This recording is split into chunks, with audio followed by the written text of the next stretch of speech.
Good morning, Stewart's Chapel. This is Brother Don and Brother Don. And we're at the Catlets, and this is Tuesday's devotion. And we're in Amos chapter 9, the last chapter of Amos, verses 1 through 4. I saw the Lord standing by the altar, and he said. So this is the sixth vision of Amos, and it is the vision of the altar. The Lord standing by the altar. That's important. I underline the phrase standing by the altar. And he said, strike the doorposts, that is to the temple, or their temple. This is not the temple of Jerusalem. Strike the doorposts, that the thresholds may shake, and break them on the heads of them all. In other words, let the place fall on them. I will slay the last of them with the sword. He who flees from them shall not get away, and he who escapes from them shall not be delivered. Though they dig into hell, from there my hand shall take them. Though they climb up to heaven, from there I will bring them down. And though they hide themselves on top of Mount Carmel, that's a holy place if you remember Elijah, from there I will search and take them.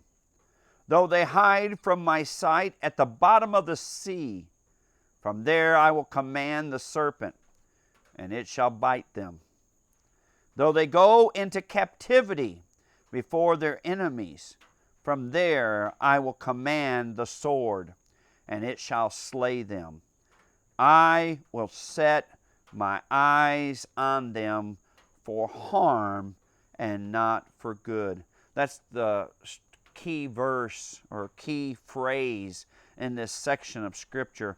God says, I will set my eyes on them for harm, not for good. That's the way I would entitle this section of Scripture, this devotion today. When God sets his eyes on you for harm and not for good. You know, we don't even...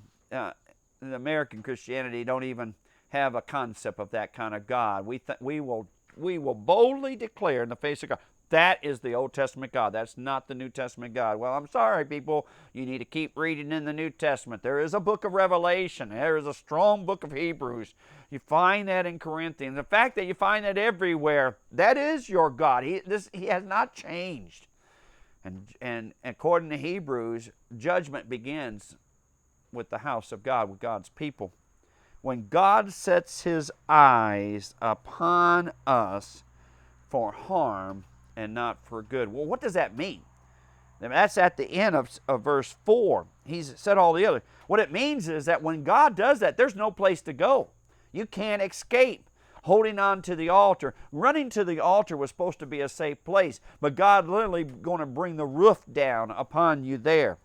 You run to Mount Carmel, a holy place.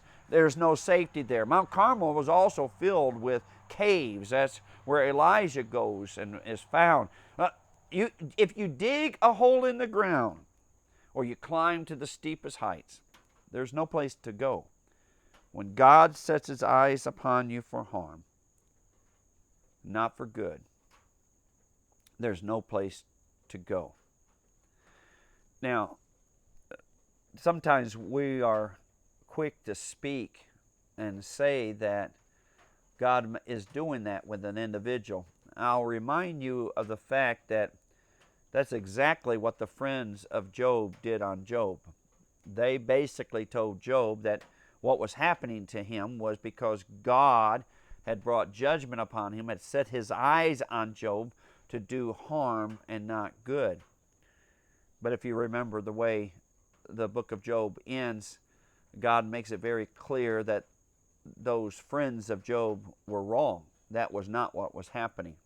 But just because they were wrong in the book of Job does not mean that it doesn't happen. It does happen. And when it does happen, it's a sad day. It's not a day that I desire or welcome.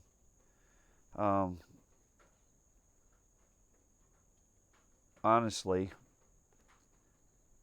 I hope the Lord never sets his eyes on me for harm and not for good. I hope he doesn't do that to you. There's no place to run when that happens. Love you, Stewart's Chapel.